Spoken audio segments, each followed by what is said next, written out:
Right. Welcome everyone to Paideia group for the first time in a while, and for anybody who's watching online, welcome. And so we're going to have some great presentations tonight. Actually, I don't know if they're great because I'm no. What I mean is, like, I'm talking about our interaction with it, right? Like we need to know, and I'm not saying the content will be bad. Just let's see if we get into a good discussion, since we're talking about maybe miking you guys down here. That would be good. And I'd like to present tonight. Who else is presenting? Chris? All right, cool. So I won't take very long. In fact, it's really just a short biography. So let's open with prayer, and then we'll get started. Wondering why there's like that feedback. Father, thank you for tonight. Again, thank you for, as we thanked you this morning, we're grateful for the freedom that we have in this country to be able to meet like this and to not be afraid of asking questions and thinking differently than others. And so thank you for that, and pray that it would lead us closer to you, to truth and to wisdom. Father, we pray. In Jesus' name, amen. Okay, so what I want to talk about, if it's okay, is this came up in a discussion that Matthew, Joanne, and I had a few weeks ago of we have a specific belief at our church called biblical Unitarianism. It's called biblical Unitarianism because it's not the sort of liberal theology that the Unitarian Universalists take. Has anyone heard of that group, the Unitarian Universalists? Yeah, so they're from our heritage, and so insofar as they trace their lineage back to a few hundred years ago when people started questioning the Trinity, but they became an incredibly liberal denomination, and so. My aunt thinks that they're super conservative now. Oh, really? They've become conservative? Yeah. Well, at least in terms of They emphasize universalism, which is generally not accepted, although it's not a bad doctrine in and of itself. It might not be biblical, though. That's the problem. So we believe that God is not a Trinity. God is one single individual. I mean, that's what the Jewish people understand God to be from the Old Testament, and it's our opinion that the New Testament doesn't change our understanding of who God is. God is still the same one person that he's represented as throughout the whole Hebrew Scriptures. And Jesus is not literally God, and that's an important word to say. He's not literally God, because he does function on God's behalf. He represents God. So he's divine. He has divine authority. He is exalted because he is receiving things or doing things that only God could do, right? And so he is the Son of God, but in fact, that very phrase of God means he belongs to God, meaning he's not God, right? You see how simple, just applying basic logic to our understanding of some of these words in the Bible, like taking the personal singular pronouns at face value and saying, if God says, I am the Lord, your God, that means there's only one person, because I does not mean more than one, right? So all that to say, there are people who, like us, don't believe God is a Trinity, and this, of course, wasn't the case for hundreds of years. In fact, we sort of ended today's sermon today with the Council of Nicaea. That was 325 AD. That's a long time ago that the doctrine of the Trinity became, not that it was in its final form, but pretty close, until the Reformation, right? You have over 1,000 years of Christians having, there was no other option. You had to believe that God was a Trinity. The Protestant Reformation comes and gives us the freedom to not be beholden to what is orthodox and what is dogma, right? So people questioned it. Well, I thought, it seems like God is one person. Why is orthodoxy saying that he's three persons? Right, the Trinity is God is three persons, three individual personalities, if you will, persons with their own will and consciousness, but there's not three gods because they all have the same divine substance. whatever that means, right? Like whatever they're made up of, they are equal. That sure does sound like three equal gods to me, just logically speaking. I know that that's not what Christians are trying to say, obviously. In fact, they're trying to maintain monotheism. They just don't really see how this doctrine doesn't help, right? So I'm grateful for the people over the last 500 years who have questioned it and developed ways of understanding the Bible that doesn't lead us down having to believe in the Trinity. So these people are called Unitarians, and I would love to share more about people who are Unitarians. I know Dave always likes to mention that Isaac Newton was a Unitarian. In fact, there was an Italian man named Socinius, I think that's how you say it, Socini maybe. I'd have to look it up. Anyway, he championed the Unitarian view so much so that his theology became Socinian theology. So Socinian theology is a different understanding of God not being a Trinity, but also other stuff. And so Isaac Newton is, some people say, maybe he was a guy who bought into Socinian theology, which means he would also believe in the sleep of the dead and things like that. Either way, it's great that somebody of the stature of Isaac Newton was a Unitarian. It just goes to show you that people who take the time to think, not that there's the Trinitarians are also sincere in their understanding, and they're doing their best within that model. But if you allow yourself to question it, then you can come out the other side of, with something that makes more sense, at least as far as we can tell. So there's been a lot of Unitarians over the past 500 years, and I want to share very briefly about one of them. Did I put it here? His name is Joseph Priestley, and I'll get you his stats in a second. This is from a class I took through Atlanta Bible College, where you learn about Church of God history, like our origins as a denomination, but also just regular church history as well. In fact, if there's a book that has biographies of well-known Unitarians and also Church of God people. So like in the same book you have Joseph Priestley, a well-known Unitarian, and then you also have like people from our church listed in there, like Ed Goington and I think Howard Shute are in this book, right? It just goes to, like, we have a heritage that to this day we can claim. Okay, so yeah, Joseph Priestley. Yeah, there it is. And he was born he lived in the 18th century. He was a pastor, a scientist, and a philosopher. Basically just gonna, read this more or less. In the paper that I wrote, we're gonna look at three contributions.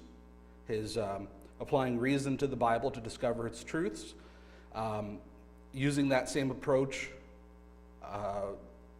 then looking at the specific doctrines that he discovered using that approach, and then thirdly, how he applied that same logical mindset to science as well, as you have to, and discovered a bunch of stuff.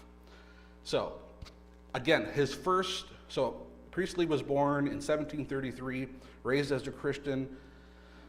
He had theological doubts, but he was highly educated. So this goes to what Matthew's always encouraging us. He was trained in numerous languages, including Hebrew and Greek, and this allowed him to study the Bible in its original languages. His theological questions, so he had questions, as any good thinker would, about the Bible, and they labeled him a dissenter and a liberal after he brought up his questions. He was rejected by traditional universities, but he attended Deventry. Anyone know what Deventry is? Deventry Academy, and it was there that he was able to have he found intellectual freedom and companionship. Yeah. When was the Reformation? Was that before or after? Yeah, before. So like in 100 years before, I think.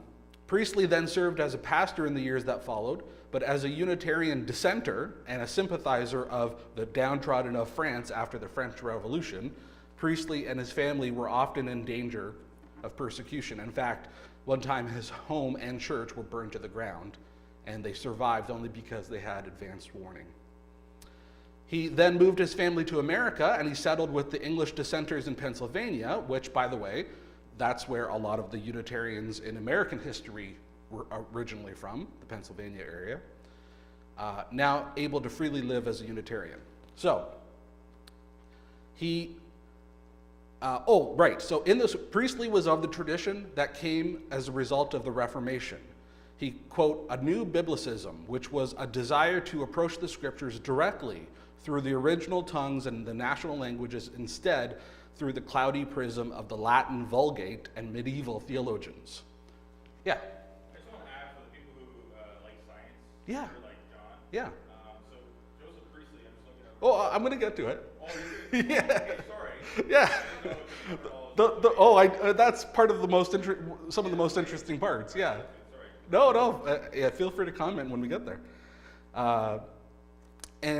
So anyway, he buys into this idea, the tradition that we, especially I love and appreciate, which is, if you're going to understand what the Bible is, don't worry about all the tradition that has piled up over the years. I mean, some of that might be useful, and you should consult with it, but look at the Bible in its original languages and original context, and you'll be able to understand. And ask the question, this is what I've been thinking about lately, ask the question, why was this written?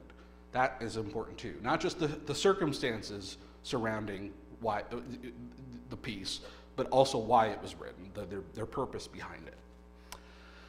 So he employed this radically different process, which is that truth, let me just see here. He was not a relativist, so he believed in absolute truth and held that human attainment of truth was a fluid and gradual process.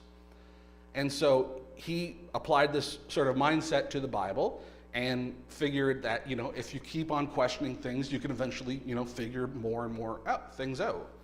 And so he was able to apply, reason to the Bible, and this is something that has become, thankfully pretty standard among scholars at least. So here are some of the doctrines that he came to. Of course, so I'm having to skip a lot because when you write a paper and you have to put all this kind of language that it's like, just get to the point. Priestley argued that the doctrine of the Trinity is, quote, essentially irrational, and dismissed it as a hallmark of a person who did not rationally assess their beliefs. Wow. Why don't you tone it down there? Priestley viewed the Trinity as a later corruption, which is, I believe, as well, believing that the earliest Christians were Unitarian. Along those lines, he understood the New Testament's teaching about Christ's importance, but he did not think Christ was literally God. Right. So Jesus is the most important being after God, but he's not God. Like that's some people don't make that distinction, and that to us it's clear.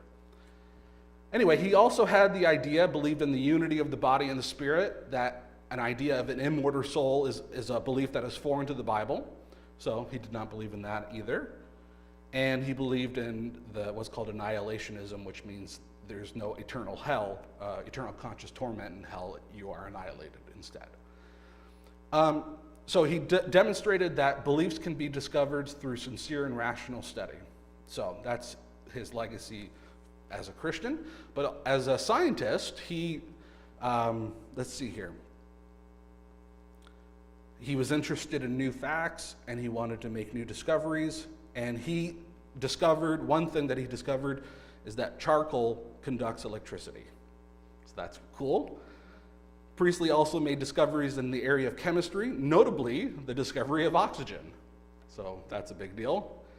And as a result of his experiments, he unintentionally invented soda water. From his work emerged today's carbonated drinks. So bubbly soda water, right?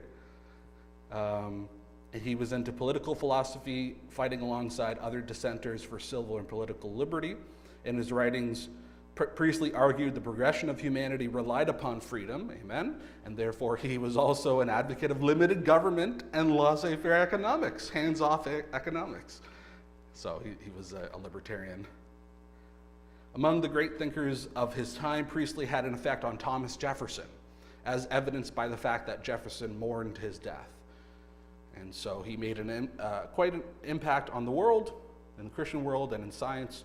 And so the whole purpose is just to show you we're not the only ones in history who believe this way. We have lots of great people who came before us, who were great thinkers and open to questioning things. That's the key, right? You have to be open to questioning religious dogma in order to get somewhere else. If you never question it, or if you lock yourself into it, what are you going to do?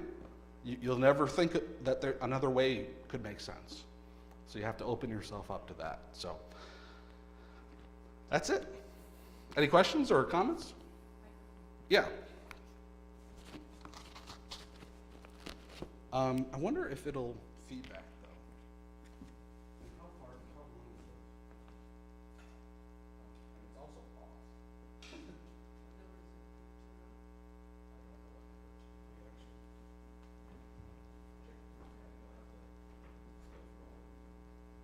Does anybody have a comment? Feels like one of Jerry Springer's show Yeah, or yeah. something, right? It's like, Don't start fighting. no. He just died, right? Yeah. Oh yeah, it was trash. It's just. Testing, testing. There you go. So you got it? Yeah. Yeah. That's about as far as we can go. If Dave and you move a little bit that way, should be enough. You can sit down. That's good, Anna, I- thanks. I just want to comment that what makes Isaac Newton and a man like Joseph Priestley, who I've never heard of before. Yeah. What impresses me about them is that they were great thinkers in other Mm, areas of life, not just Yeah. religious, biblical theology. right. And they made great discoveries that are still true today. Yeah. So to me, that doesn't ensure that their religious discoveries are Right. valid for sure, but it gives it more weight Yeah. to me Yeah. that way. Yeah. And again, just being pioneers in not just one way, but in different areas as well. Any other comments or questions? What did the article say? Well, no, I think you talked. Okay. Oxygen. Emerson was also a Unitarian, I don't know if you've heard of Emerson, and the writer of Little Women, Louisa May Alcott. She was- Nice. Nice. What was Emerson? He was known for poetry, is it? Oh, that's right. Let's see if I can. Yeah, you know what? I'll produce a list, and if we want to know more about any of these people, I can do more presentations, or somebody else could. Any other thoughts? Yeah. Should I use microphone? It's up to you. Yeah, people online want to hear. They have to. Oh, Hello? it's like we're at a sports, and John was going to put it to his mouth. Yeah, well, I think this was a very exciting, this presentation was very exciting for me because, you know, one of my biggest things is making sure that, you know, the kinds of claims that people are making are anchored in history in one way or another. Yeah. You know, because if this church, and no offense, but if this church simply just came up with these ideas Yeah. on their own, it's like, okay, what kind of credit, even if there's a superficial plausibility to what they're saying, Right. okay, does it measure up to like historical scrutiny over time? Exactly. You know, Yeah. any good theory, at least in science, but I think also in other disciplines, is that it needs to be falsifiable. It needs to be tested in one way or another. And I think good theories, not necessarily scientific theories, but you know, theological theories, if you want to use that kind of language, like it needs to stand the test of time, Yeah. right? It needs to have a history of its own. So I really appreciate that. And Mhm. it's one thing that when I was considering attending this church, is I was hoping for this, right? Right. Because if it wasn't there, Yeah, you should question it at that point. so, Yeah. and another thing that's exciting too is that there's this attitude among professors that religion and theology is kind of dated and it has nothing really to do with science. But when we read Yeah. these early scientists, you know, people like Newton and Priestley and Mm-hmm. there's other physicists. I think Niels Bohr. Like these are very devout Mm-hmm. Christians, right? Right. And like they're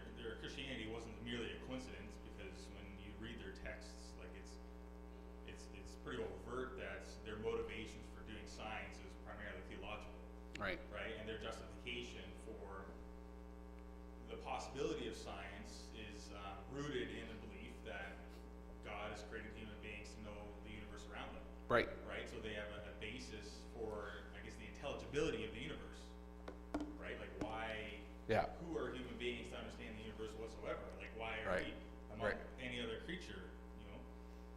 Yeah, that I know it's not like to a hardcore logic person, it wouldn't be a great argument, but it feels right to say that, right?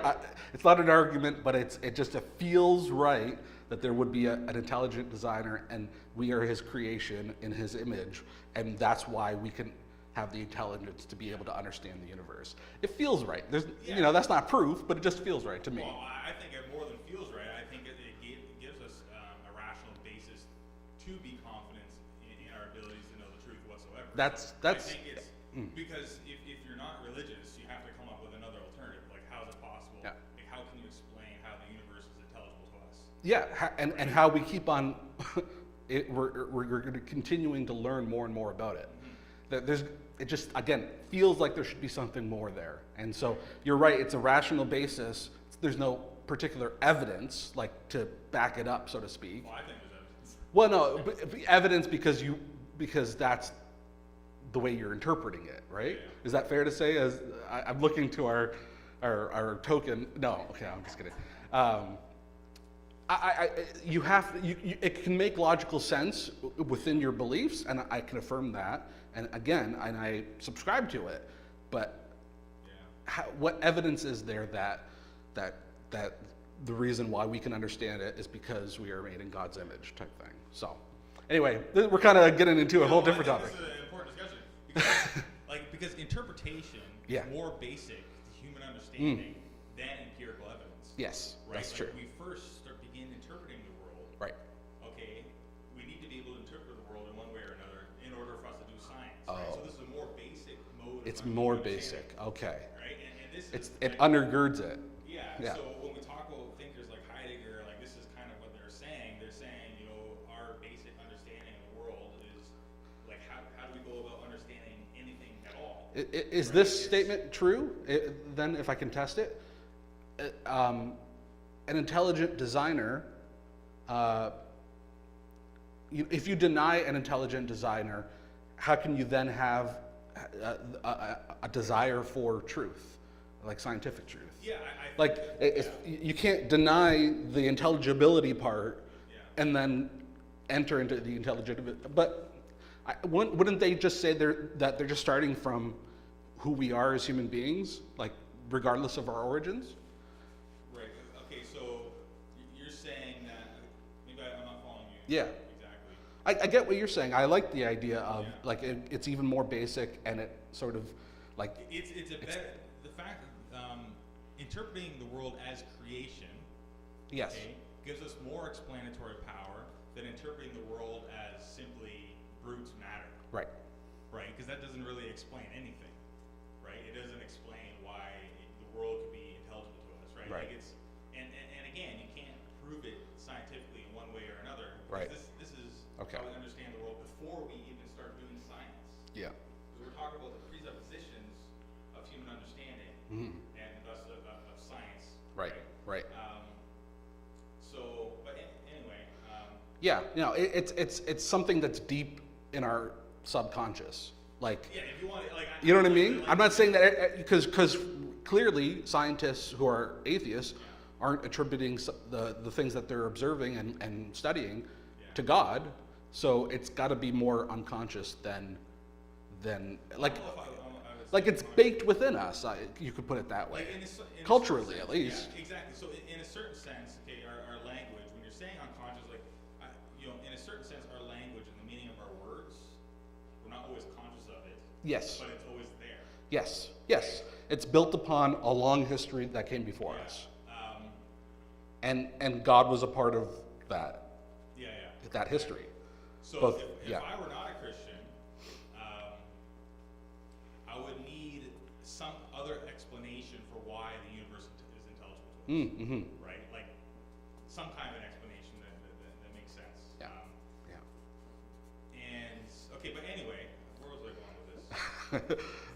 It's not about the Unitarian thing anymore, Yeah. or is it? I Or think that's all I want to say. Right? yeah, good. No, you had a nice little side discussion. Thank you. Just want to make a few brief comments, maybe. Let's talk a little bit. So you mentioned, for example, that scientists need some kind of rationale for why would we want to understand the world at all, if not for the sake of understanding God, for example. Something So, like that. Yeah. Yuval Noah Harari mentions, discusses some of this in his book. He's talking about early humans and how gathering more information about the world can help them do things like find food, find shelter. Right. So perhaps that is one interpretation of how we could get here from a secularist perspective. Right. Then briefly addressing, I think it's probably fine to take personal experiences as evidence of something that say I cannot. Well, I guess if you're having the experience right in front of me, then I should probably be seeing it too, if it's real. But if it's a private experience, Right. I guess that's as Matt would describe it, a different form of evidence from the way that I would discuss evidence about the Right. world. And that's, I think, where I like Matt's arguments are usually pretty good, and I can agree. Well, I can sort of like see where he's coming from and agree with it, but I'm also coming from the perspective that evidence is not just if it works for you, Yeah. or works for a lot of people like that, or rather that should be evidence, but it's not the same kind of evidence as something that you can study and scientifically observe. Yeah. Two different kinds. Yeah. And certainly, if you presented me with an experience that you had, right, that probably wouldn't convince me, but Right. I don't see why that wouldn't convince you.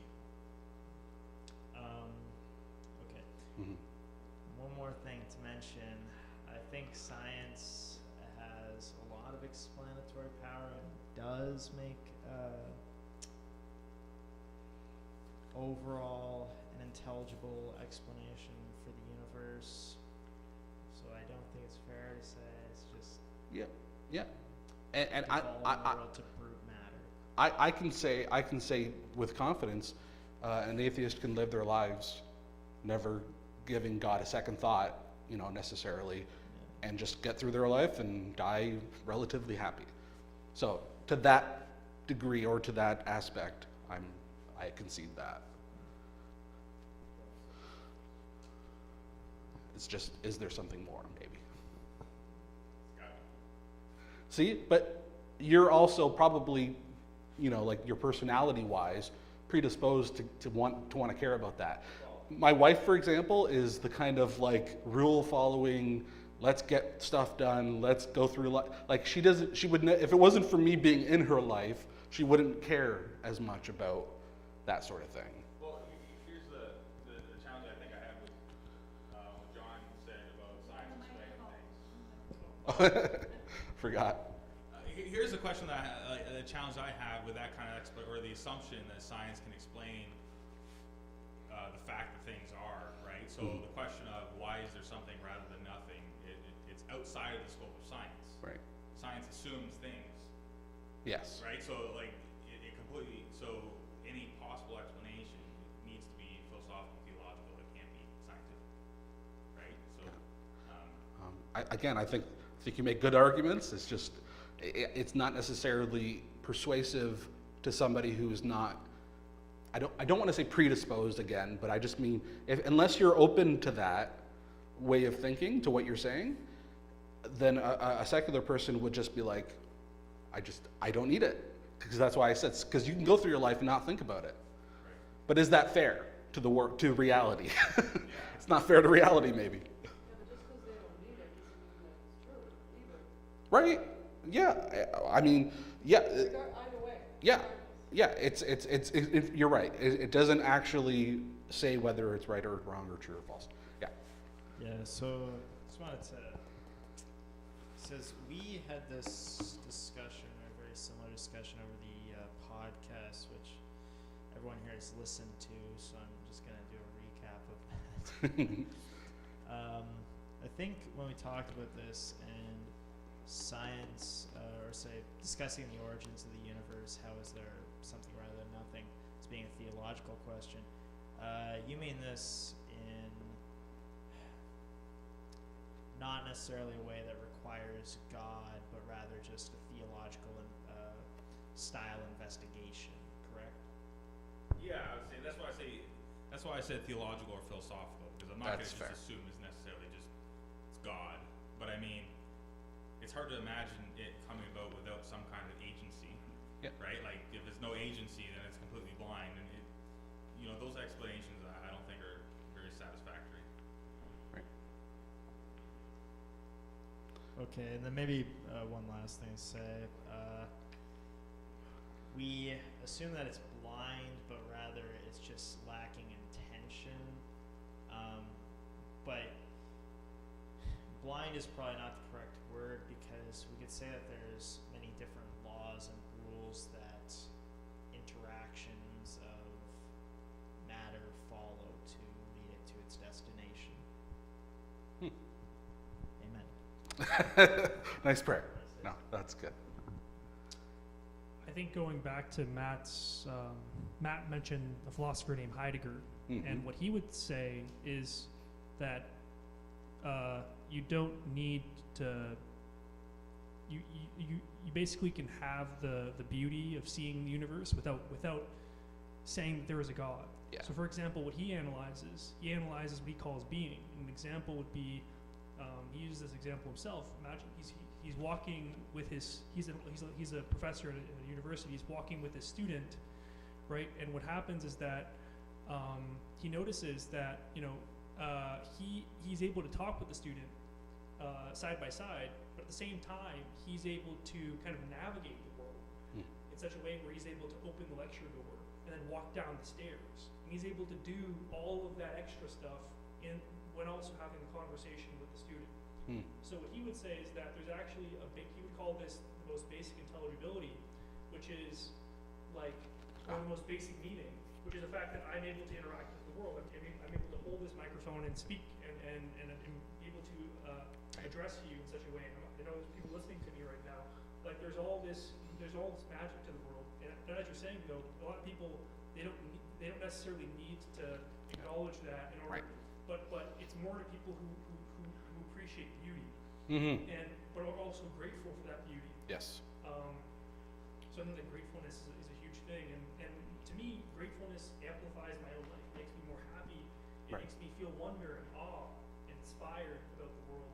Yeah. And but I don't necessarily need a God in order to do that. I can look at the fact that in this very simple way that there's so much beauty in me being able to get here without getting into a car crash and dying. Right. Like there's You could appreciate that. exactly Yeah. deep appreciation that goes Yeah. into that. So Yeah. Well, I think, quite honestly, because we don't know what God really is. Like, can anybody we can give descriptive words, but not very helpfully descriptive, like he's omnipresent or omnipotent. But okay, what is that? Well, he's not human, obviously. He's nothing that's in the created world as far as we can see. So what is God? But to connect to what you're saying, it's like you don't have to ask that question to be able to live your life and experience the world as it is and even find beauty in it. So I replied to that to say that there is some kind of intention, but it's not an intention that comes from an agent. It's more just, I would call the fact of how my hand is solicited by a doorknob, Right. is able to turn. Right. I would call that a specific intention because there's a basic meaning Right. where there's an order, there's a rule that's there, Yes. and that rule makes sense. Yeah. That's an underlying meaning there. I would call that an intention. Right. So I guess all I was sort of connecting is some people attribute that ultimately to God, why that is the case. But yeah. I'm sort of done standing. Chris, do you want to come up and, because you'll be, I'll make yeah. comment then if anybody else wants to wrap up. Yeah, I agree with everything that Chris is saying. Did you want me to do anything with it? Yeah, you can open the PDF Put and it then on the screen? yep, Okay. and you can Control F the Grand Inquisitor. Okay. Yeah. So yeah, I think I agree with Chris's assessment of Heidegger. The challenge that I have is that if you think about like what is the ultimate intellectual project for human beings, and that is to give us the answers to the kind of ultimate questions that we have. So my question for Heidegger would be, okay, can phenomenology, this appreciating the beauty around us and whatnot, can it actually start giving us explanations for things like morality, things like meaning, in a way that's systematic, and the way that we can actually think through and answer real questions in our day-to-day life, right? So my issue with Heidegger is that he doesn't have a metaphysics. In fact, he's trying to undermine metaphysics, right? And he needs some kind of a metaphysics to start answering these other questions. So anyway. Yeah, you're right. He has an ontology where he's able to study what meaning is, but he doesn't have a metaphysics. So the question is, okay, the ultimate intellectual project would be to answer the most important questions that we have. What is right or what is wrong? How should we live our life? Like, could phenomenology, get off the ground and actually start, providing a basis for the sciences, a basis for the humanities, and things like that? So, I agree. Yeah. That's the real challenge. But what I do like about, what you said, I was thinking, like, Hitchhiker's Guide to the Galaxy, pretty good book, and I think there's one quote I really like that resonates with you. It says, "Can't we just appreciate a garden without believing that there's fairies in it?" Mm-hmm. And I really like that, and I think that is a good jab. That's religious people. So anyway.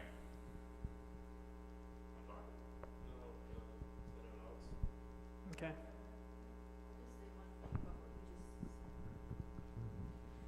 So to believe in a garden but not fairies, my first thought is it assumes that you don't understand the intricacies of what is in a garden. The absolute inner workings of the cells and the molecules and how it all works is just, it's too amazing to be just happened randomly. I think, yeah, I guess that's the word. But then again, that's my opinion. Everything's relative. Okay. I'll take that microphone from you. Do that. Right. Don't know where. Oh yeah, in the stand over here. Okay. Just put it in here.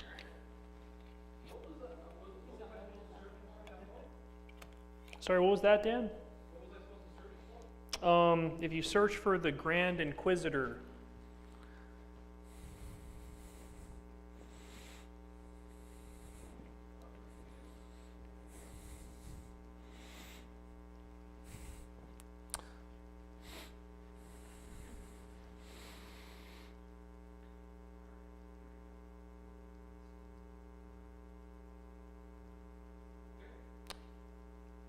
So what would happen if Jesus had come again in the 1400s, the mid 1400s, during the Spanish Inquisition, where they were burning people at the stake for not conforming to the Catholic Church. They were burning Jews and Muslims, calling them heretics, like traitors to God. It was a massacre. What would happen if Jesus came back in this time? This is the question that Fyodor Dostoevsky is asking. Dostoevsky lived in the 1800s in Russia. Dostoevsky has an interesting life. Just a bit about him. He was apprehended by the government and was held at gunpoint, and his punishment was to think that he was going to die during this firing squad thing, and he thought he was going to die, and then realized that the Tsar actually let him off.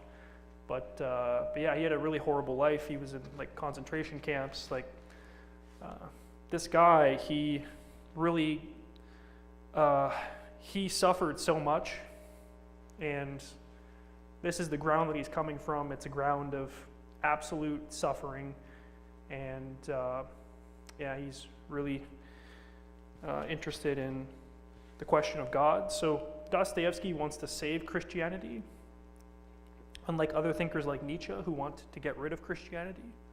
So this is very important to note. Dostoevsky is a Christian, but he's writing this story where it's actually an atheist. This book is called The Brothers Karamazov. It's about these three brothers and this murder mystery that happens, and it's a really good book. I'd recommend it. But this conversation is happening between the middle brother. His name is Ivan. He's this very serious, rational genius, and he's the one who's devising the story. And then the conversation is happening between him and then his little brother, Alyosha, who is this teenager who is training to be a Christian monk. And he is, Alyosha, right, it means angel. He is an angel. He is someone who truly sees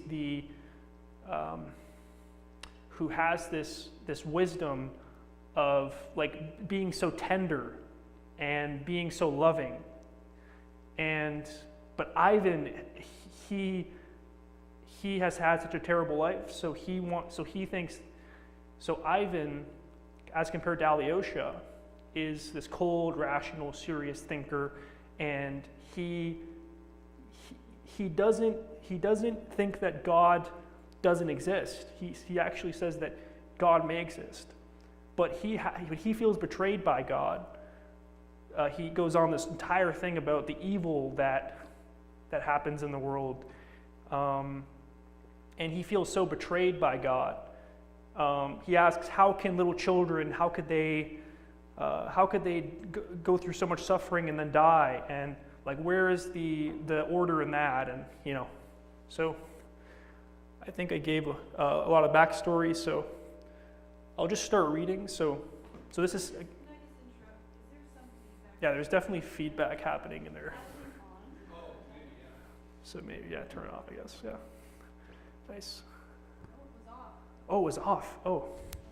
Maybe it's my mic and how. Okay, understood.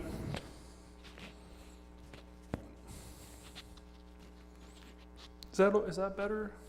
Yeah. Thanks, Joanne. Yes, so again, this story, it's a story in a story. These two brothers are talking, and Ivan, the middle brother out of these three brothers, he's telling the story that he wrote to his younger brother, and it's called The Grand Inquisitor, about Jesus coming back in the Spanish Inquisition. So let's start. I'm not sure how far we'll get. You can interrupt me at any time. I'd appreciate the interruptions. I'll interrupt sometimes when I want to explain yeah. And also maybe I could get some help later in the reading. But yeah. Okay. That's great, Joanne. Thanks. Thank you. Okay. Yeah, so. Yeah, good idea. Nice.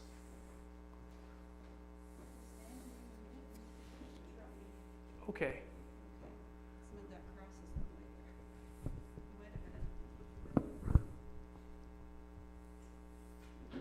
This story is about 10 pages, so it may. And I've never seen this story before. Okay. And you can stop as well if you want to and ask for clarification. He came softly, unobserved, and yet, strange to say, everyone recognized him. The people are irresistibly drawn to him.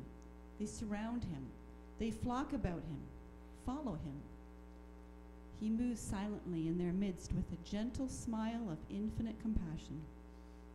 The sun of love burns in his heart. Light and power shine from his eyes, and their radiance shed on the people stirs their hearts with responsive love. He holds out his hands to them and blesses them, and a healing virtue comes from contact with him, even with his garments. An old man in the crowd, blind from childhood, cries out, "O Lord, heal me, and I shall see thee." As it were, scales fall from his eyes, and the blind man sees him. The people weep and kiss the earth under his feet. Children throw flowers before him, sing and cry, "Hosanna! It is he! It is he!" All repeat, "It must be he. It can be no one but he." He stops at the steps of the Seville Cathedral at the moment when the weeping mourners are bringing in a little open white coffin. In it lies a child of 7, the only daughter of a prominent citizen. The dead child lies hidden in flowers. "He will raise your child," the crowd shouts to the weeping mother. The priest, coming to meet the coffin, looks perplexed and frowns. But the mother of the dead child throws herself at his feet with the wail. "If it is you, raise my child," she cries. Holding out her hands to him, the procession halts. The coffin is laid on the steps at his feet. He looks with compassion, and his lips once more softly pronounce, "Talitha Kumi." That means, yeah,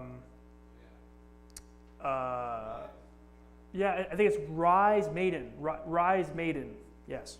Which is from the scriptures, one of the stories in the scriptures. Right, interesting. And the maiden arises. The little girl sits up in the coffin and looks around, smiling with wide open, wondering eyes, holding white roses they had put in her hand. There are cries, sobs, confusion among the people, and at that moment, the cardinal himself, the Grand Inquisitor, passes by the cathedral. He is an old man, almost 90, tall and erect, with a withered face and sunken eyes, in which there is still a gleam of light. He's not dressed in his gorgeous cardinal's robes, as he was the day before when he was burning the enemies of the Roman Church. At this moment, he is wearing his coarse, old monk's cassock. At a distance behind him come his gloomy assistants and slaves and the Holy Guard. He stops at the sight of the crowd and watches it from a distance. He sees everything. He sees them set the coffin down at his feet, sees the child rise up, and his face darkens. He knits his thick gray brows, and his eyes gleam with a sinister fire. He holds out his finger and bids the guards take him. And such is his power, so completely are the people cowed into submission and trembling obedience to him, that the crowd immediately make way for the guards, and in the midst of death-like silence they lay hands on him and lead him away. The crowd, like one man, instantly bows down to the earth before the old inquisitor. He blesses the people in silence and passes on. The guards lead their prisoner to the close, gloomy, vaulted prison in the ancient palace of the Holy Inquisition and shut him in it. The day passes and is followed by the dark, burning, breathless night of Seville. The air is fragrant with laurel and lemon. In the pitch darkness, the iron door of the prison is suddenly opened, and the Grand Inquisitor himself comes in with a light in his hand. He is alone. The door is closed at once behind him. He stands in the doorway and for a minute or two gazes into his face. At last he goes up slowly, sets the light on the table, and speaks. "Is it you? You?" But receiving no answer, he adds at once, "Don't answer. Be silent. What can you say, indeed? I know too well what you would say, and you have no right to add anything to what you have said of old. Why then are you come to hinder us? For you have come to hinder us, and you know that. But you know what will be tomorrow? But you know what will be tomorrow. No, that's wrong. I said it right the first time. But you know what will be tomorrow? I know not who you are, and care not to know whether it is you, or only a semblance of him. But tomorrow I shall condemn you and burn you at the stake as the worst of heretics. And the very people who today kissed your feet, tomorrow at the faintest sign from me will rush to heap up the embers of your fire. You know that? Yes, maybe you know it, he added with thoughtful penetration, never for a moment taking his eyes off the prisoner. Okay, so I'll just stop here. So Jesus comes back from the dead. He's in this like this marketplace of Seville in Spain, and he starts to cure someone's blindness and raise this maiden up from the dead, and raises up this child from the dead as well. And then this one of the leaders of the Inquisition, he sees Jesus, and he immediately captures Jesus and puts him into a cell. And the conversation here, he says, "Is it you?" But he says, "I don't care if it's you or not. I'm going to burn you at the stake tomorrow." And you're like, "Well, what? Like, what's going on? Like, wait, what? Like, why do you want to burn? Why do you want to burn Jesus at the stake?" So that's kind of where we are right now. So just for context too, this is now going to be getting out of the story, and it's going into the. So now it's going to be Ivan and Alyosha talking to each other for a moment. I don't quite understand, Ivan. What does it mean, Alyosha, who had been listening in silence, said with a smile. Is it simply a wild fantasy or a mistake on the part of the old man? Some impossible confusion? Take it as the last, said Ivan, laughing. If you are so corrupted by modern realism and cannot stand anything fantastic, if you like it to be a case of mistaken identity, let it be so. It is true. He went on laughing. The old man was 90, and he might well be crazy over his set idea. He might have been struck by the appearance of the prisoner. It might, in fact, be simply his ravings, the delusion of an old man of 90, overexcited by the auto da fe of 100 heretics the day before. But does it matter to us after all whether it was a mistake of identity or a wild fantasy? All that matters is that the old man should speak out, should speak openly of what he has thought in silence for 90 years. And the prisoner too is silent? Does he look at him and not say a word?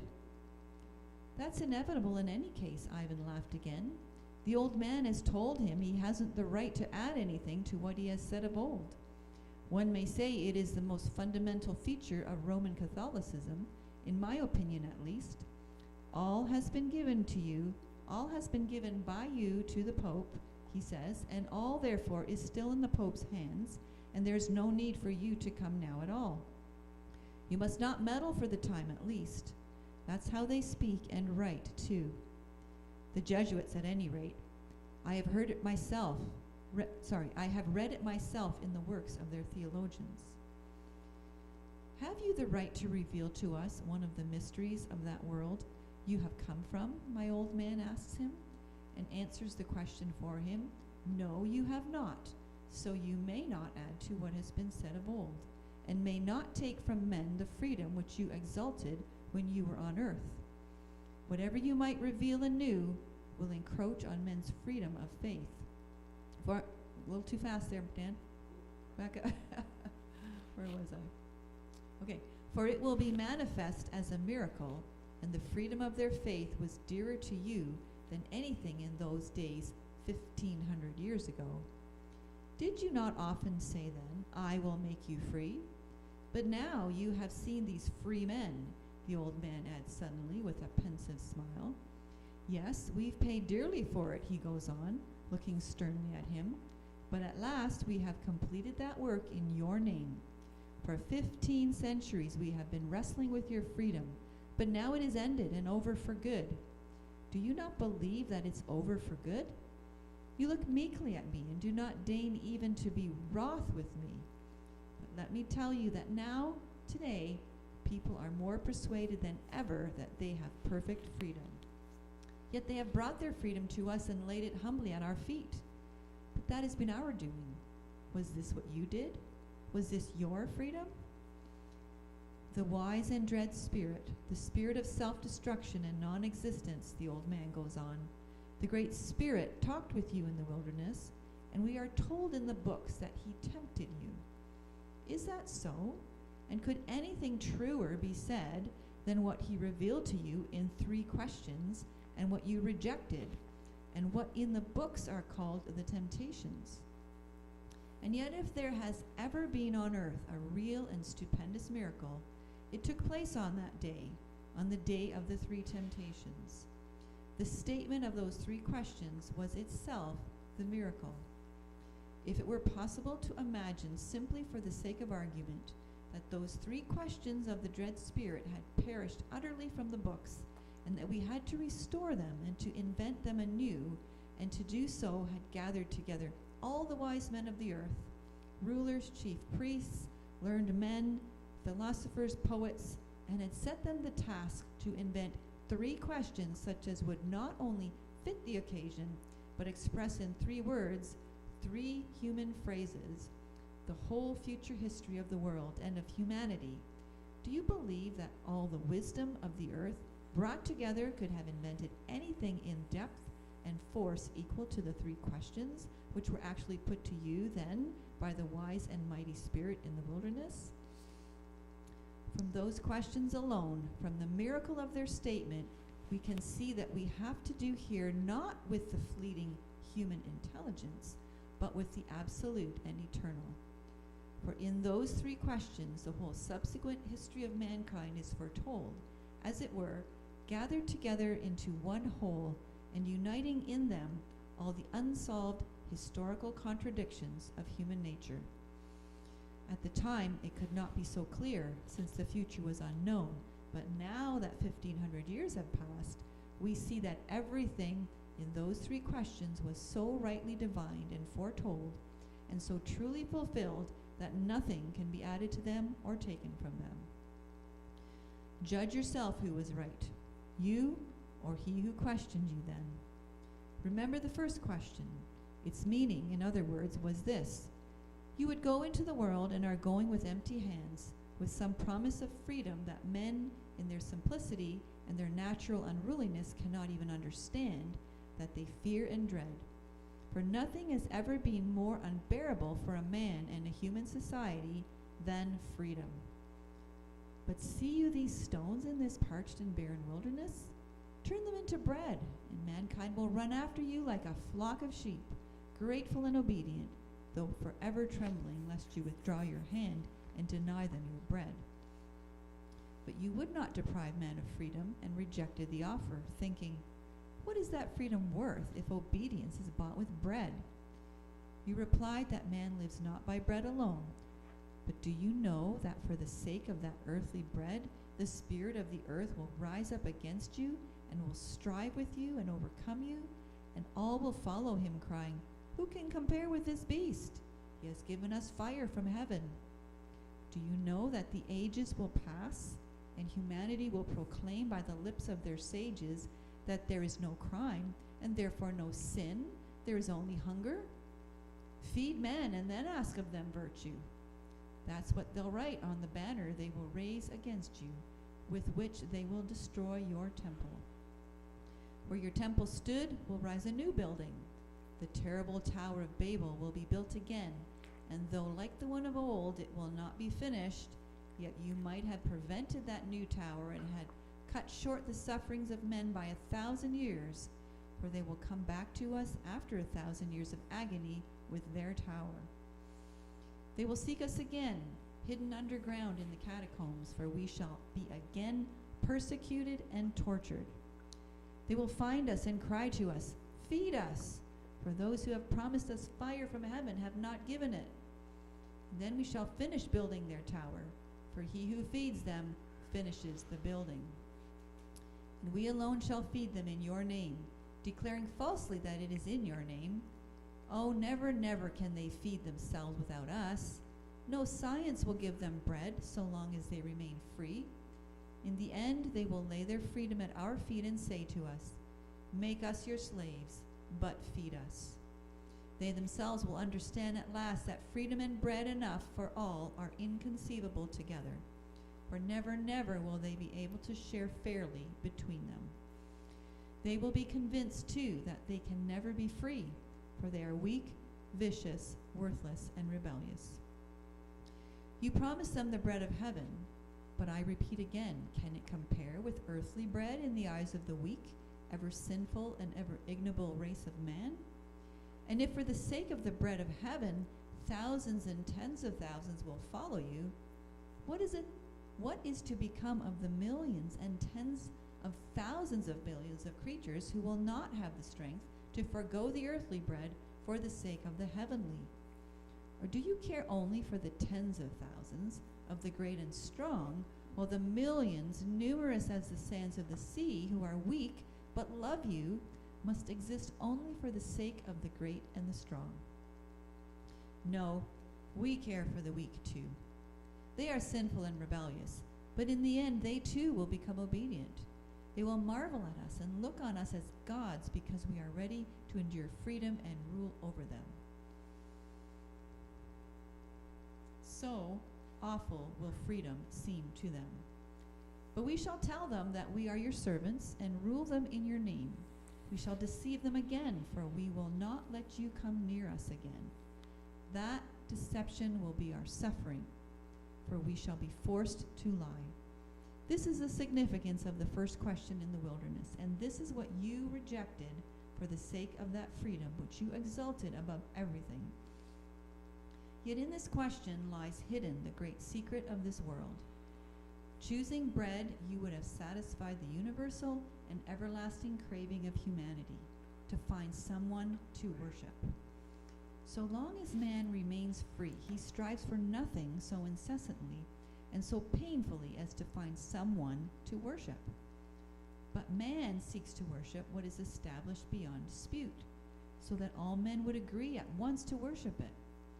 For these pitiful creatures are concerned not only to find what one or the other can worship, but to find something that all would believe in and worship.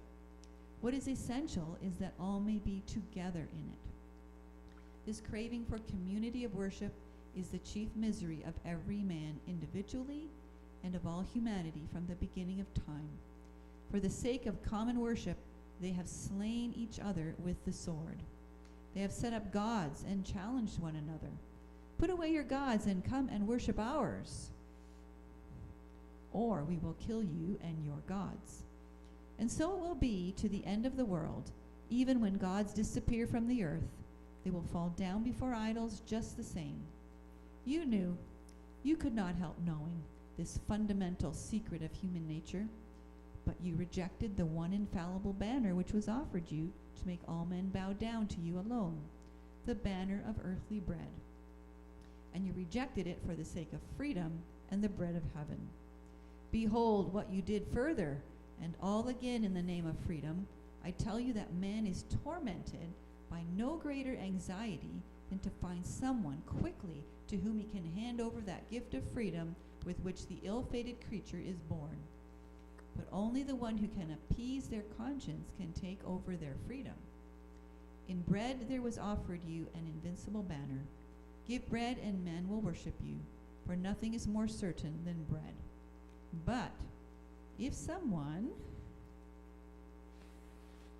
else gains possession of his conscience, then he will cast away your bread and follow after the one who has ensnared his conscience. In that you were right.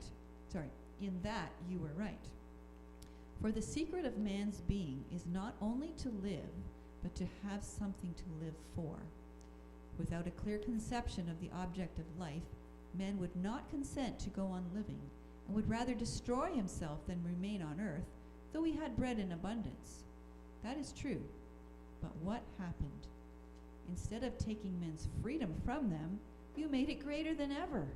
Did you forget that man prefers peace and even death to freedom of choice in the knowledge of good and evil?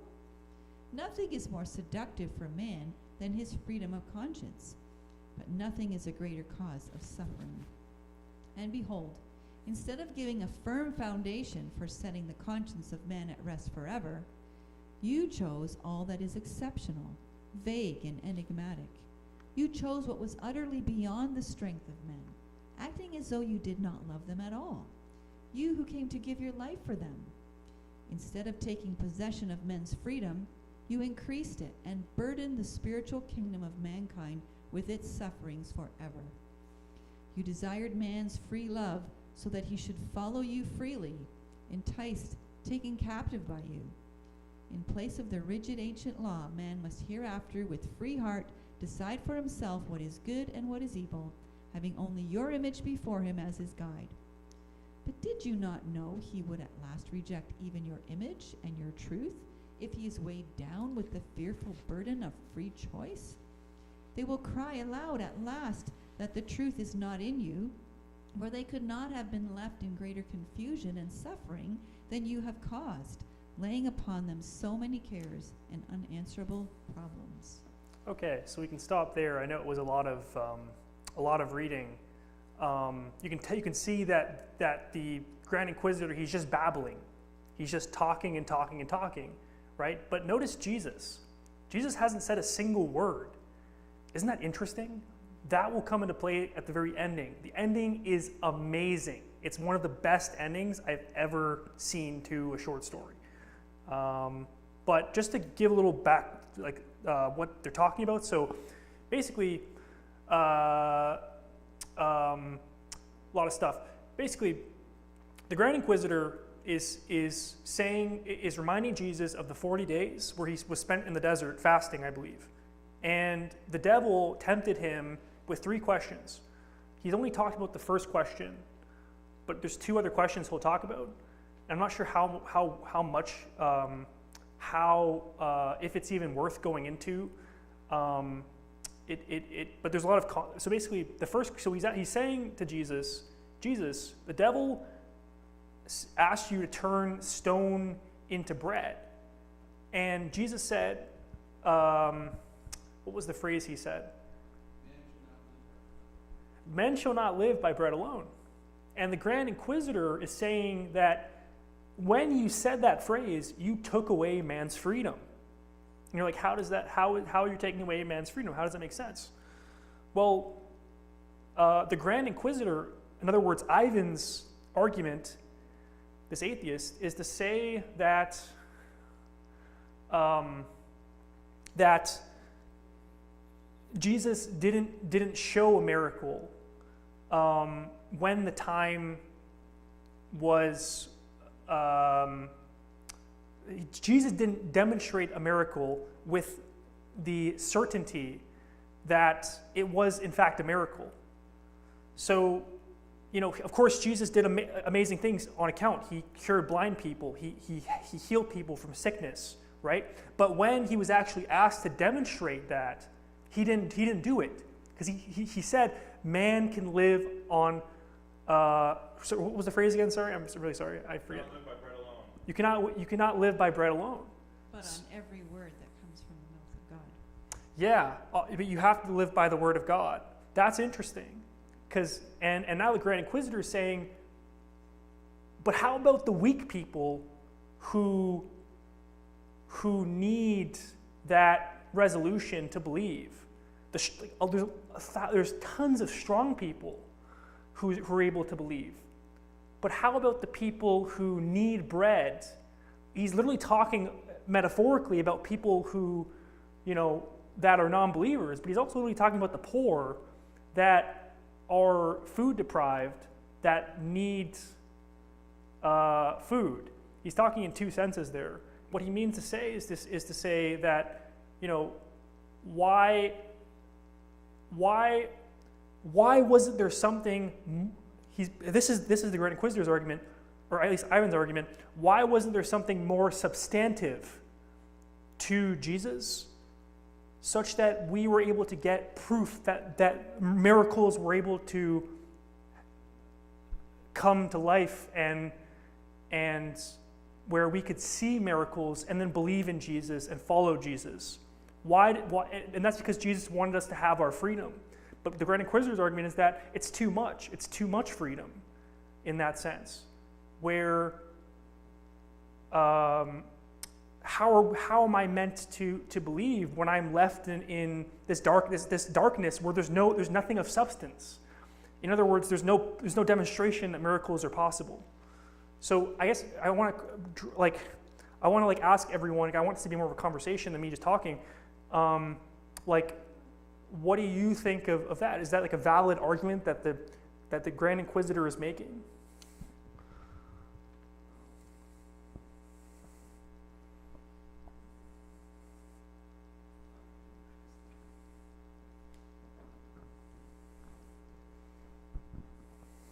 Yeah, I think it's a valid argument. I think my understanding, it is hard to follow because I think that he's alluding to a lot of what different theologians have been saying, what the Bible's saying, and things like that. So it's hard to wrestle with, and it's amazing that Dostoevsky can write this way because obviously he has to be really educated on all these sorts of things and be able to reflect on them in a creative way. So that's interesting. But I think my understanding of what he's saying is that only a select few people, like maybe the saints, can truly embrace the kind of freedom that Christ is offering. Because at the end of the day, if somebody, I remember when I was younger, my mom, she would ask me, she would tell me that someday, Christians are going to be persecuted. And she'd use very graphic examples, like people are going to hold a gun to your head and tell you to deny Christ, otherwise they'll kill you, right? So it's kind of scary, right? And then, but even if I ask myself now, what would I really do? Would I deny Christ just to save my life? Part of me says, maybe I just will, right? So maybe I'm the weak one who's just willing to eat the bread, because I don't think I have the strength to carry the freedom. What I think the kind of freedom he's talking about is freedom is self-transcendence. It's freedom from our own desires, which is in a sense absolute freedom, like we completely transcend ourselves, right? So I think, it is a valid argument, it's how are we supposed to transcend ourselves? And to bring it back to the Trinity, I think that Christ in this, Dostoevsky sees Christ as God, and the answer is that we can't really transcend ourselves. Only Christ can in this kind of context. But I'm sure Dan and the other members of this church would disagree with me on that. Sorry, I'm back here, but I'll just say it very quickly, and you can repeat it if you want. Just to say what Matt was saying, we can still see that of Jesus ourselves, like as Unitarians. It's just we don't take it so super literally. It's more so that he is everything that God, rather than a human should be, being made in God's image. I agree, and that's what I thought at first. I'm like, why is Dostoevsky making an argument about supernatural powers? Like, that doesn't make any sense. But then I realized that he's not just speaking about Jesus, like he's not just asking, why couldn't Jesus demonstrate his supernatural powers? Like, he's not really asking that. He's actually asking, why wasn't there a substantive miracle that was able to establish Christianity, the whole of Christianity, such that there was a substantive ground for us to truly believe in? I think that's what he's really asking. He's not really about the supernatural powers, right? So what do you mean when you say substantive ground? You mean like food to satiate the hungry, and this food represents what people really need, their basic desires? It's more like something to believe in. It's more like something to truly believe in, like that. Concrete, temporal sense. Yeah. And not in a heavenly sense, which is kind of out there. Exactly. It's more like a concrete, substantive ground to believe, to just one miracle. Like that's what the Grand Inquisitor's argument is. It's, why couldn't you just give us one miracle? So I don't agree with this, by the way. The ending will show that, Jesus is, I want to keep going if we can. Maybe. I'm going to quickly use the washer, but I want to hear it. Do you want to take the last one? Yeah, I don't know how this story ends, but I'm going to say that Ivan doesn't know his scriptures very well, because Jesus did do a lot of miracles. He fed 5,000, 4,000 with a few loaves of bread and fish. He raised people from the dead. in the book of Acts, they did all kinds of miracles to establish the church. And the reason that Jesus did not do miracles in the temptations of the wilderness, because they were all for himself. The temptation was, feed yourself with these stones turned into bread. The test was, Jesus, are you going to use the power of God Yeah. for selfish reasons? Mhm. Or are you going to use it for the good of others and for the honor of God? That's my understanding of the temptation wilderness questions. Hmm. Yeah, I thought about that too. That, you know, there are accounts that Jesus had treated the sick and healed the blind and turned water into wine. And there are a lot of different accounts of that. But then I'm not sure if this is the argument that Ivan is making. I don't want to strongman him. But I think that it's about demonstrating, like when it is truly put into question, to demonstrate that you know, a miracle. And so what the Grand Inquisitor is like is he's saying something like, all of the weak are in this limbo where they're not able to really have, they're not able to find a resolution in whether God exists or not. And he's saying that the weak are getting the real bad part of it, because the strong, they're able to resolutely be like Alyosha. He's able to resolutely say, I believe in God. I can firmly say that I believe in God. But the Grand Inquisitor, he then tries to become a man god himself. Sorry, the Grand Inquisitor, yeah, I think that's what I said. The Grand Inquisitor tries to become a man god, where he says, I'm going to provide the bread for the poor. I'm going to be the one who stands in for them. Yeah, so it's a lot of like really deep psychological issues that he's wrestling with. But I do agree that I don't think that Ivan's argument is strong. Like, I think that there's something missing in like the argument. I think it's coming from a place of like hurt, and it's totally is coming from a place of, like, you can see it in his character development.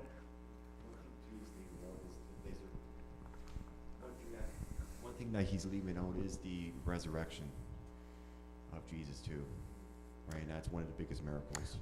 Interesting, Right. yeah. I think the Coming to life to save us, and all that too. So I think that's he's not mentioning Yeah.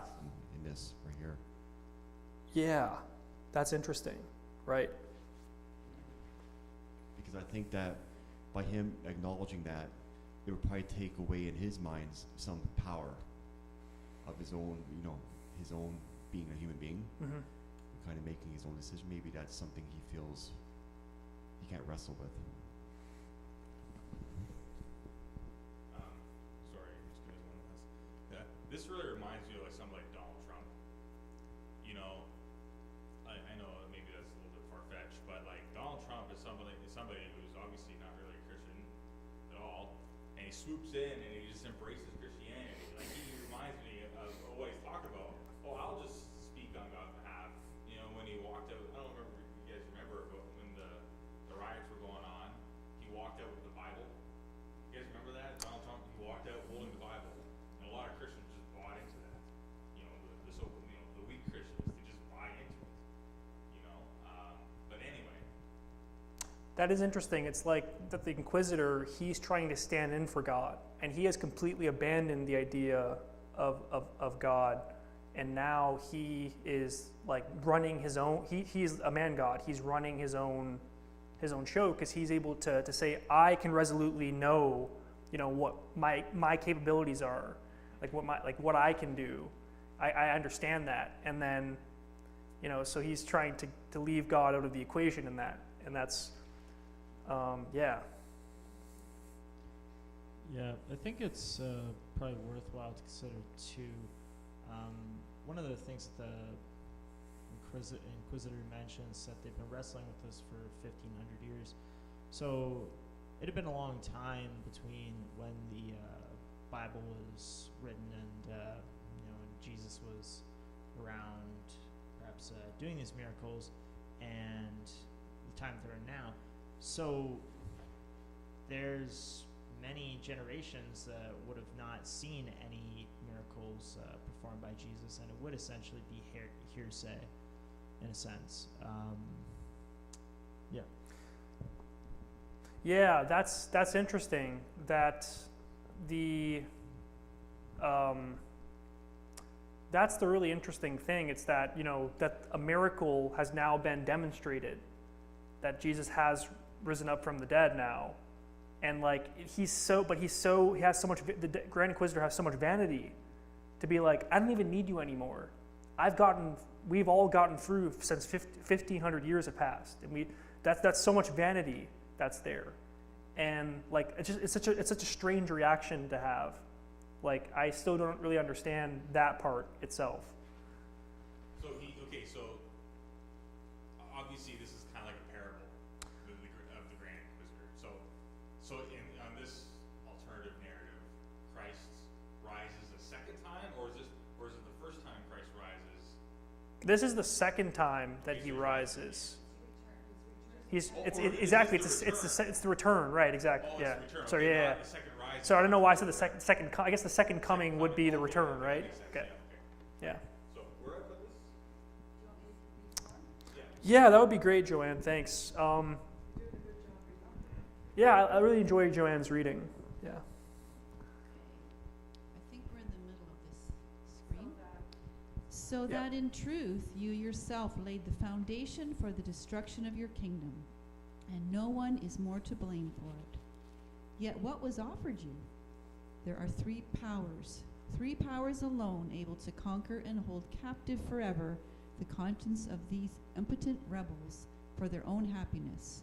Those forces are miracle, mystery, and authority. You have rejected all three and have set the example for doing so. When the wise and dread Spirit set you on the pinnacle of the temple and said to you, if you would know whether you are the Son of God, then cast yourself down, for it is written, the angel shall hold him up, lest he fall and bruise himself.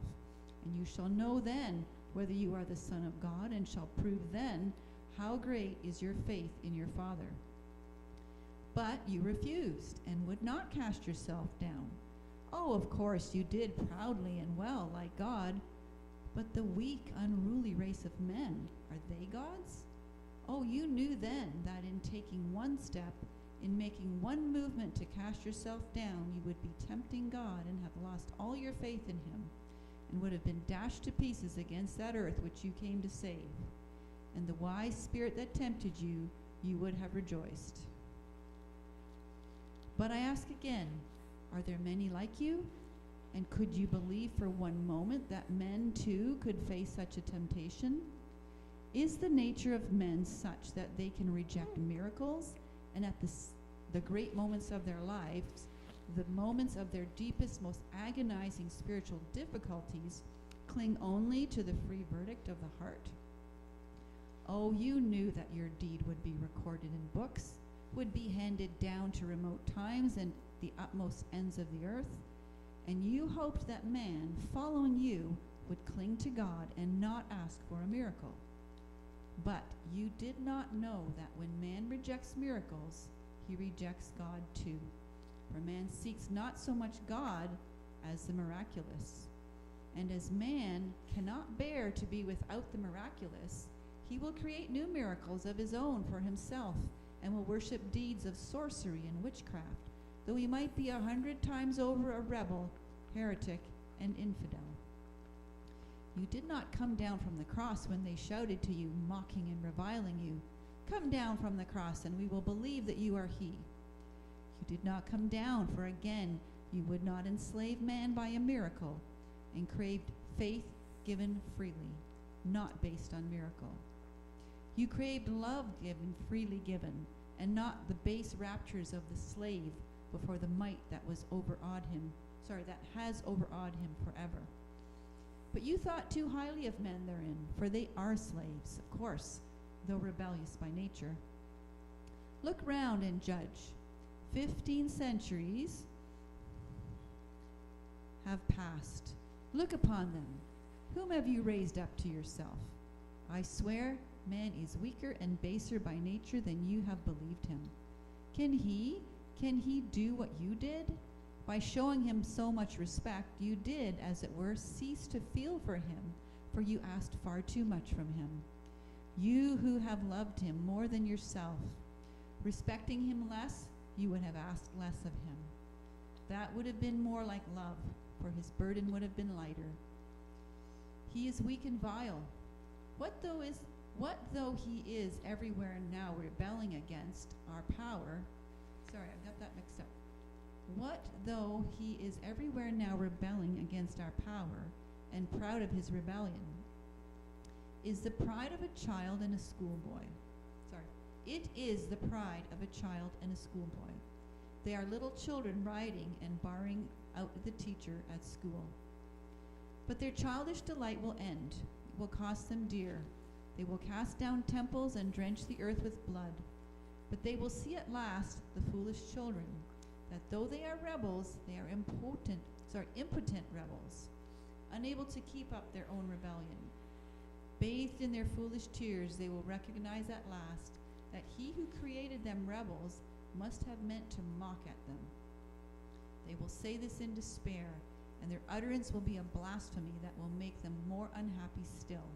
For man's nature cannot bear blasphemy, but in the end always avenges it on itself. And so unrest, confusion, and unhappiness, that is the present lot of man after you bore so much for their freedom. Your great prophet tells in vision and in image that he saw all those who took part in the first resurrection, and that there were of each tribe 12,000. But if there were so many of them, they must have been gods, not men. They had borne your cross. They had endured scores of years in the barren, hungry wilderness, living upon locusts and roots. And you can indeed point with pride at those children of freedom, of lovely, freely given, of free and splendid sacrifice for your name.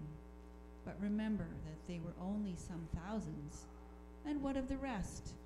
And how are the other weak ones to blame because they could not endure what the strong have endured? How is the weak soul to blame that it is unable to receive such terrible gifts? Can you have simply come to the elect and for the elect? But if so, it is a mystery, and we cannot understand it. And if it is a mystery, we too have a right to preach a mystery and to teach them that it's not the free judgment of their hearts, not love that matters, but a mystery that they must follow blindly, even against their conscience. So we have done. We have corrected your work and founded it upon miracle, mystery, and authority. And men rejoiced that they were again led like sheep, and that the terrible gift that had brought them such suffering was at last lifted from their hearts. Were we right teaching them this? Speak. Did we not love mankind when so meekly acknowledging their feebleness, lovingly lightening their burden and permitting their weak nature, even sin, with our sanction? Why have you come now to hinder us? And why do you look silently and searchingly at me with your mild eyes? Be angry. I don't want your love, for I love you not. And what use is it for me to hide anything from you? Don't I know to whom I am speaking? All that I can say is known to you already, and it is for me to conceal from you. And is it for me to conceal from you our mystery? Perhaps it is your will to hear it from my lips. Listen then. We are not working with you, but with him. That is our mystery. It's long 8 centuries since we have been on his side and not on yours. Just 8 centuries ago, we took from him what you rejected with scorn, that last gift he offered you, showing you all the kingdoms of the earth. We took from him Rome and the sword of Caesar, and proclaimed ourselves sole rulers of the earth, though hitherto we have not been able to complete our work. But whose fault is that? Oh, the work is only beginning, but it has begun. It has long to await completion, and the earth has yet much to suffer, but we shall triumph and shall be Caesars, and then we shall plan the universal happiness of man. But you might even then have taken the sword of Caesar. Why did you reject that last gift? Had you accepted that last counsel of the mighty Spirit, you would have accomplished all that man seeks on earth. That is, someone to worship, someone to keep his conscience, and some means of uniting all in one unanimous and harmonious ant heap. For the craving for universal unity is the third and last anguish of men. Mankind as a whole has always striven to organize a universal state. There have been many great nations with great histories, but the more highly they were developed, the more unhappy they were, for they felt more acutely than other people the craving for worldwide union. The great conquerors, Timurs and Genghis Khans, whirled like hurricanes over the face of the earth, striving to subdue its people, and they too were but the unconscious expression of the same craving for universal unity. Had you taken the world and Caesar's purple, you would have founded the universal state and have given universal peace. But who can rule men if not he who holds their conscience and their bread in his hands? We have taken the sword of Caesar, and in taking it, we of course have rejected you and followed him. Oh, ages are yet to come of the confusion of free thought, of their science and cannibalism. For having begun to build their Tower of Babel without us, they will end with cannibalism. But then the beast will crawl to us and lick our feet, and spatter them with tears of blood. And we shall sit upon the beast and raise the cup, and on it will be written mystery. But then and only then the reign of peace and happiness will come for men. You are proud of your elect, but you have only the elect, while we give rest to all. And besides, how many of those elect, those mighty ones who could become elect, have grown weary waiting for you, and have transferred and will transfer the powers of their spirit and the warmth of their heart to the other camp, and end by raising their free banner against you. You yourself lifted up that banner, but with us all will be happy. But with us all will be happy, and will rebel no more, nor destroy one another as under your freedom. Oh, we shall persuade them that they will only become free when they renounce their freedom to us and submit to us. And shall we be right, or shall we be lying? They will be convinced that we are right, for they will remember the horrors of slavery and confusion to which your freedom brought them.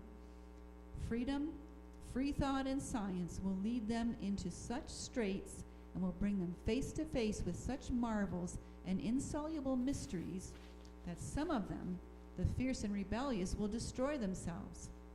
Others, rebellious but weak, will destroy one another, while the rest, weak and unhappy, will crawl, fawning to our feet and whine to us, "Yes, you were right. You alone possess this mystery, and we come back to you.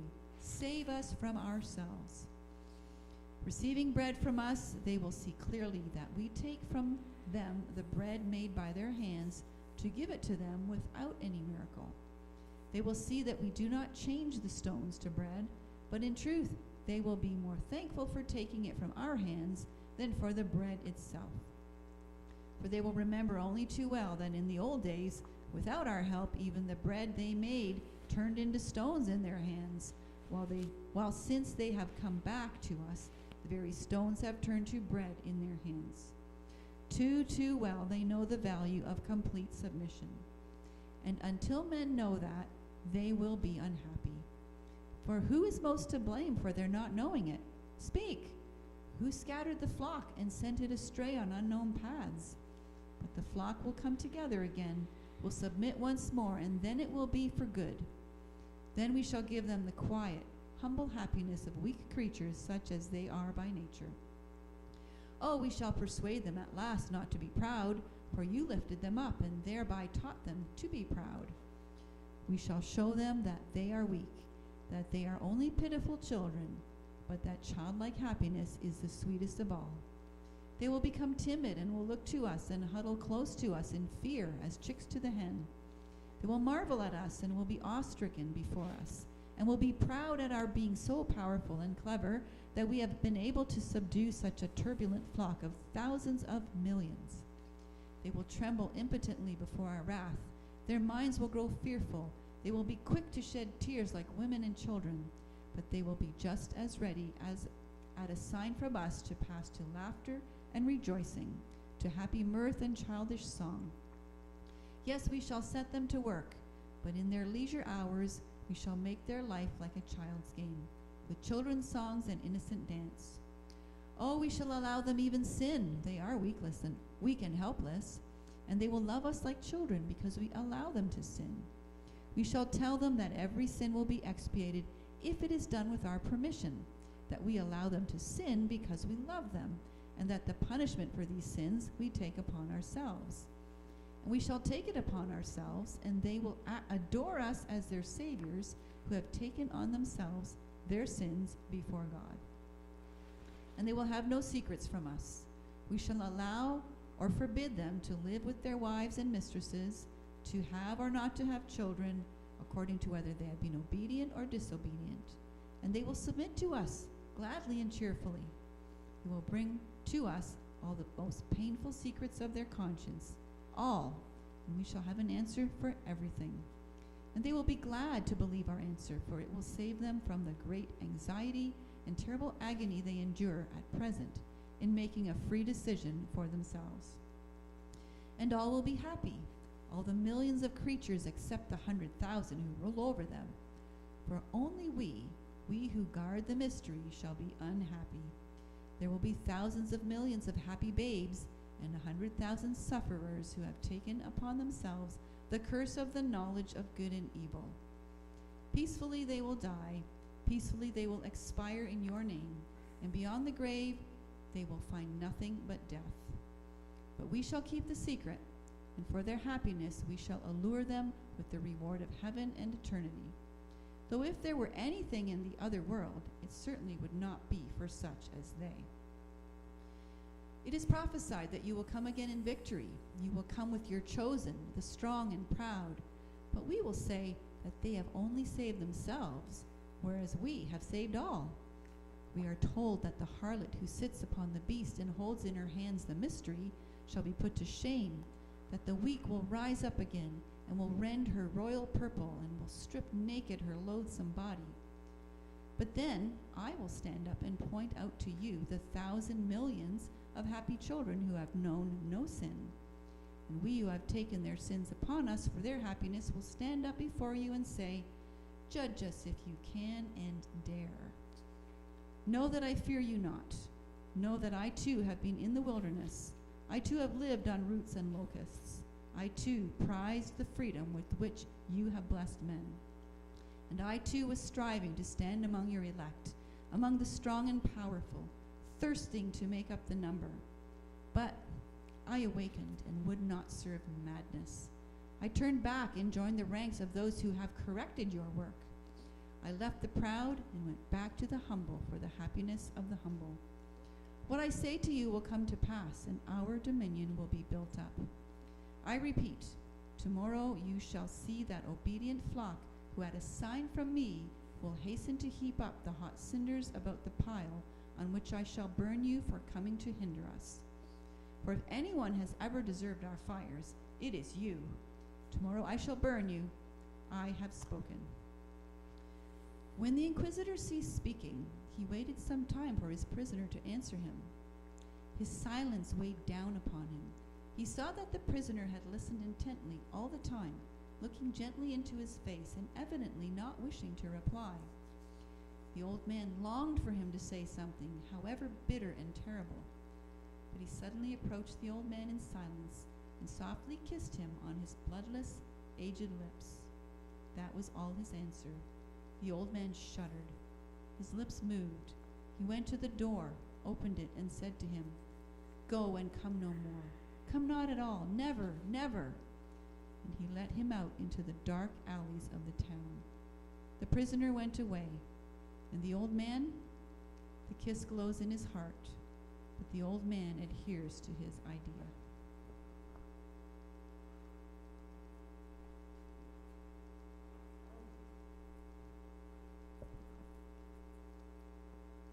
That's powerful, man.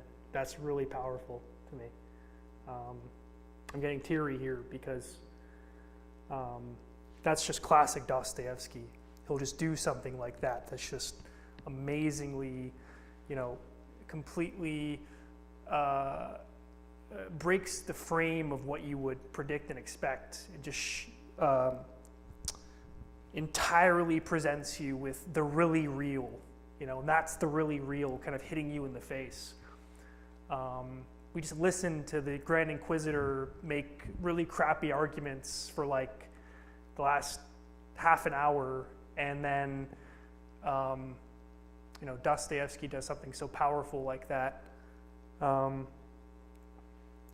He just kisses the Grand Inquisitor on the lips, and then the Grand Inquisitor, he shudders, and he's like, "What the," and then he opens the cell, and then he's like, "Go, get out of here." It's like, man, it's amazing. The Grand Inquisitor has just said that he's going to burn him at the stake, and now he's going to let him out. Like, Dostoevsky's really good at just that psychological uncertainty. He's trying to express like how trivial everything the Grand Inquisitor just said, and the Grand Inquisitor then does something that he just literally just said he wouldn't do. But interestingly, the last line says could you go to the last line, Dan? The kiss glows in his heart, but the old man adheres to his idea. So that is a representation of Ivan throughout the entire book. Ivan wants to desperately believe in God. He has this hidden love inside of him, but he just adheres to this idea, the idea that it's so hard to believe in God. And he's like, it's so hard to believe in God. I feel so betrayed. My entire existence has been suffering, and I've seen pointless suffering in children. I've seen everything, and it's so hard to believe in God. I still have this love inside of me, but I'm going to adhere to my idea. And that's just really tragic on Ivan's part. And he goes crazy as a result of that. And don't want to spoil, that's not really a spoiler because there's so much more that happens in the book, but please read The Brothers Karamazov. It's a great book. But yeah, I just want to ask just the general question: why? I guess of course it's a fiction, but why do you think that Jesus kissed the Grand Inquisitor after everything he said? I want to burn you at the stake. I don't want you here. I don't care that you come back. Why did Jesus do that?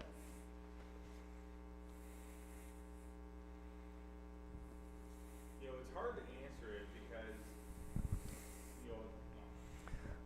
it's hard to answer it because what Dostoevsky is trying to do is trying to communicate Christian truths without sounding cheesy. Because as soon as you try to answer, because you love them, like how are you supposed to answer that question, right? Like without sounding cliche. And this is why Dostoevsky doesn't give us, he writes in novels because he's not giving us an answer. Because any answer is going to sound cliche. He can only illustrate it through these novels and the actions of these characters. That's what I mean. Like I'm just like, this is like when I'm hearing the Grand Inquisitor, I'm just like, this is a story, this is a story, this is a story. But then when I see this action, I then get reminded of how of the depth of what it fully means to live and be seeing reality as it plays out. And like that's the thing that I got so powerfully at the very end there, that it's like, as you mentioned, it's not cheesy. Like this is a powerful fictional action that Jesus does. This is a theme that's so important to Dostoevsky. It's about bowing. It's about bowing. There's so much illustration in this novel about bowing down to your enemy, bowing down to like just bowing down and giving yourself and surrendering yourself. Like he's so prominent on that idea, and like it's so interesting on like what is it about bowing to someone else, giving a full submission to your enemy. What is it? What is the power of that? I guess I'd like to ask Christians that, because this is a Christian question, right?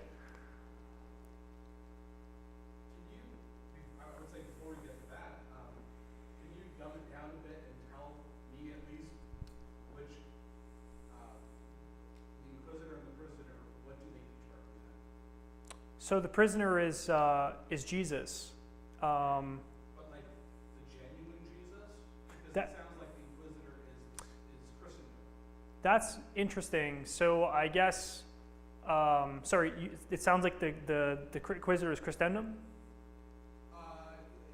Is sort of Christianity historically? Oh, that's interesting. That's interesting. So like, again, Dostoevsky is a Christian writer. He's pro-Christian.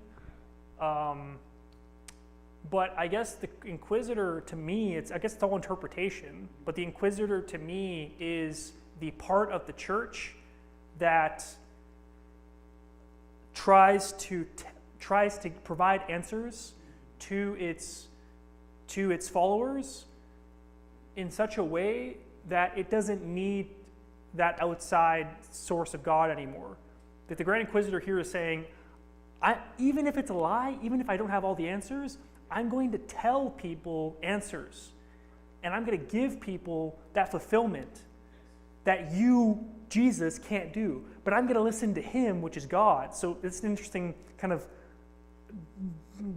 bisection between the Inquisitor being with God, but not being with Jesus.